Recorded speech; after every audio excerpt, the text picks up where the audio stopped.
What is up, Web3 crew? Kisa Tuman's right here at the Museum of the Future for the Hack Seasons Conference 2025, and right beside me is the head of BD of 10, Mr. Bav. How are you today? I'm very well. How are you? I'm good. How's the event so far? It's been amazing. The turnout's amazing. The vibe, you would think it's day 4, day 5, everyone's tired, but they just get better with time. How did you prepare for TOKEN2049? We all know it's very busy week.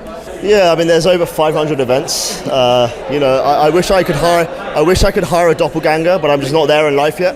Maybe my net worth increases, maybe. But I think really for us, the focus was getting the innovation we're building out there, and then fundamentally finding the best events that fit that mold. Can you please give us a bit background about yourself and how did you come up with 10? Absolutely. So my name's Bav. I lead BD at 10, which is short for the Entertainment Network. And our whole thing is fundamentally we're trying to build the final network. Now, what the hell does that mean? Let's be honest. There's probably at this point thousands of chains, all of which are adapting for scalability, TPS, fast and cheap. And we think absolutely that's needed given the L1 sort of deficiencies we have there in performance. But fundamentally something is missing at a smart contract level, in our case the encryption. So we believe we're bringing something new that fundamentally is the final boss, the final network that enables builders who are, let's be honest, probably the most important ones, the most important stakeholders, because without their building, there is no Web3. So giving them the best tools to build the future of crypto. And what makes 10 stand out from all the competitors? Yeah, so going back to my early point, we have so many layer 2s at this point. We have OP stacks, we have those that build your ZK, for example. They all in their own ways, whether it's optimistic rollup or ZK rollup, they all adapt for fast and cheap. Yes, we need that, but there are constraints there. You can get to 10 million TPS tomorrow, but fundamentally, the use cases, the normies, we always go on about mass adoption, right? The amount of white papers that we see with mass adoption, yes, you require high TPS, but at the same time, we believe that Web2 applications that are used by the masses in the world, the vast majority of the population in the world, for them to exist on the blockchain and utilize and make the most of a blockchain, they require more than scalability. Yes, it should be fast and cheap. So we've introduced encryption via utility of a TE, a trusted execution environment. And through that, we think that we are arming the builders to build Web2 applications in Web3, by being the final network and bringing them on board.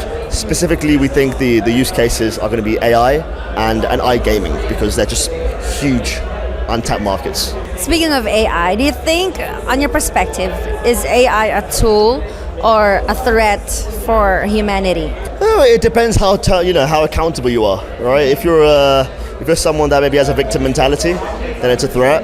I feel the average person, we're still very early. I mean, GPT came out 3 or 4 years ago. Yes, it was scary. The last update is mind-blowing. I think the pace at which it is just getting better exponentially.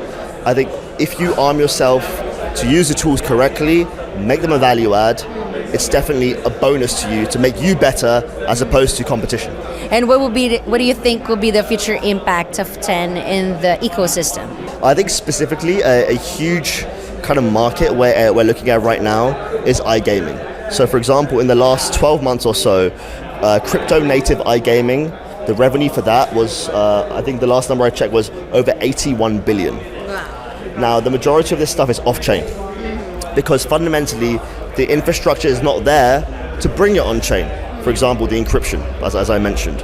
So I think for us, iGaming is probably the biggest kind of ocean that we're looking to kind of capitalize off, specifically by bringing iGaming and then AI agents. So as opposed to kind of predict, or we like to call it ape to earn, so AI predictive to earn. I think iGaming plus AI agents is a huge untapped market. We're not just copy and pasting Web2, I think that's a mistake. Everyone in Web3 already forks everything.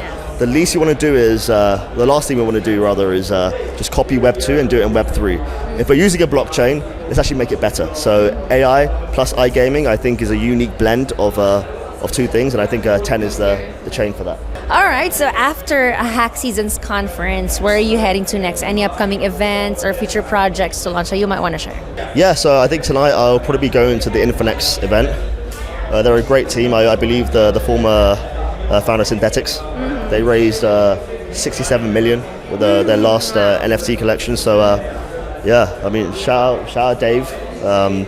He gave me the invite. So yeah, I'll see Dave tonight. But I'm really bullish, especially on DeFi, because it's one of the few verticals that actually has found PMF in this space. All right, thank you so much, Bav. Last question: what do you think is the future of money? I'm going to say decentralization. I think we're at a point now where the world is connected. We have social media. If you go back 20, 30, 40 years, we were all living in our bubbles. Now, with globalization, with the freedom of the internet, we're able to share a bond on our opinion, and slowly brewing is this kind of, I guess, anti-establishment, anti-central bank kind of narrative. So if there's a way of bringing Bitcoin reserves into it, or whatever it might be, I think stablecoins is a huge thing. We've already seen it with Circle and Tether. I think there's a lot of innovation in the stablecoin space. If there's an ability, I think one of the few things that are untapped, and I won't share what 10 is doing, because hopefully they can check us out at 10 Protocol on Twitter or on X. But if there's a way to basically on-ramp from fiat to crypto without a central intermediary, I think that is the future. I think if that happens, the world is already really small, but it will become absolutely minuscule. Now describe this event in 3 words. Let's go. Diverse, fast, and intriguing. Thank you so much. I hope you get a lot of insights from him. This is me, Chris at 2 Moons. More to come only here at FOMO, the future of money.